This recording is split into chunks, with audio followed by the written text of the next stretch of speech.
मी अरुण घोडके. शिवचिंतन. एखाद्या राजाला महान वारसा, उत्तम शरीरयष्टी, योद्ध्यासाठी आवश्यक असणारे पराक्रम, एवढ्या गुणावरती त्याला महान होता येत नाही किंवा महायशस्वी मानण्यात येत नाही. या सर्व गुणाबरोबरच त्याच्याकडे विलक्षण बौद्धिक क्षमताही असावी लागते, असा उल्लेख कवींद्र परमानंद यांनी करून ठेवलेला आहे.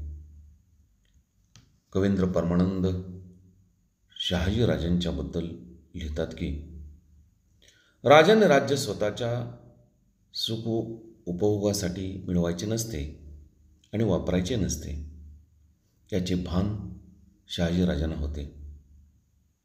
शहाजीराजे हे मातृभक्त, दानशूर व दयावीर होते. त्यामुळे शहाजीराजांना प्रथम त्याने महाशय हे विशेषण लावलेले आहे. शहाजीराजे हे राजनीती तज्ज्ञ होते. ते स्वतः विश्वासू व्यक्तींचा सल्ला घेत असत. आपलेच म्हणणे लादणे हे त्यांना पसंत नव्हते किंवा मनाला येईल तसे, वाटेल तसे लहरी निर्णय घेणे हेही त्यांना आवडत नसे.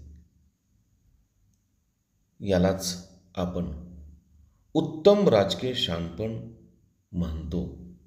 ते शहाणपण श्रीमंत शहाजीराजे यांच्याकडे होते, असे मत समकालीन कवी कवींद्र परमानंद यांनी लिहून ठेवले आहे.